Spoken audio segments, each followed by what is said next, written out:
The Apocalypse DLC has given us some unique iron sights so far, and none come more intrusive than the United States standard issue rifle, the M1917 Enfield.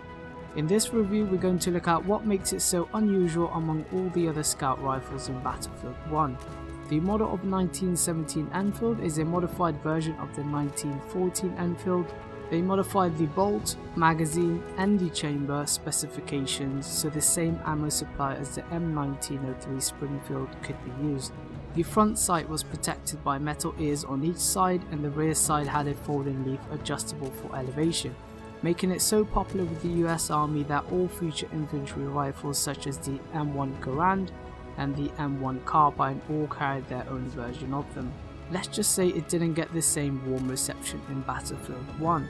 The Enfield only comes in one variant, the infantry variant, and it has a magazine capacity of 6. It uses a stripper clip to reload 5 at once and 1 manually. With a fire rate of 60 rounds per minute, it's among one of the fastest firing scout rifles in Battlefield 1. It's almost identical to the Ross Mark III and closely behind the Gewehr M95. In terms of firepower, it's equal to all scout rifles that have a sweet spot except the Martini Henry that has a max damage of over 100. The max damage for the Enfield is 100 between 100 meters to 150 meters. That's the same sweet spot as the M1903 Springfield and will deliver a 1 bullet to kill to anyone within that range. So it's intended for long range engagements on large maps, so avoid close quarter combat so you don't end up tallying all the hit markers. Anything beyond 150 meters will need 2 bullets to kill, which is a challenge in itself, and anything from 0 to 100 meters will need 2 bullets to kill as well. The Enfield has a minimum damage of 80, but sadly that's never guaranteed with all the different body multipliers. I had multiple hits of 60 leaving you without an assist counts as kill when your teammates finish off the opponent, so measuring your distance is vital if you want to get high up the scoreboard with the Enfield. It has a muzzle velocity of 820, which is as expected for a rifle with a 100 meter sweet spot range, so you can hit your targets without having to lead your shots much at all. However, even making us lead our shots slightly with these iron sights can be considered as criminal.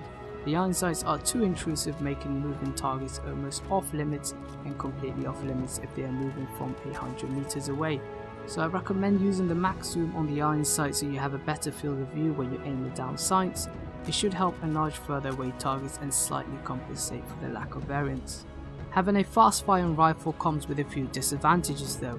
A reload time of 2.6 seconds when the chamber is completely empty, giving it one of the slowest reload times compared to other rifles that use the same stripper clip. The stripper clip takes up the majority of the time with a 1.8 second reload, but offers a faster reload instead of reloading each bullet individually.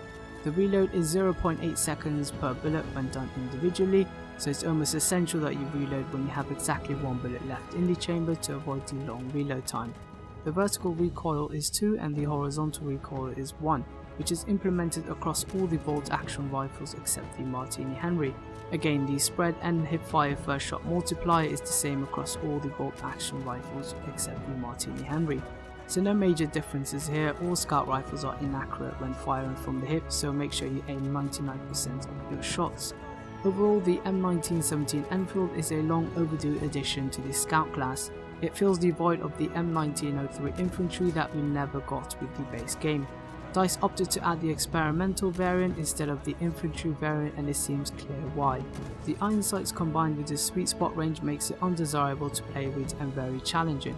The M1917 Enfield brings a truly new and unique role to the infantry rifles, as we know most infantry rifles to be for short distances, and the 150 meter sweet spot completely breaks those barriers. For those who consider the Enfield as a reskin of the M1903, I'd like to mention that the American standard issue rifle was the M1903 before being replaced by the Enfield. History tells us the Enfield was very similar to its predecessor but not identical, so it should take its own spot among all the other scout rifles in Battlefield 1. So that's all for the review. Share your thoughts down below, leave a like and a comment, and I'll see you in the next video. Take care. We have lost objective button.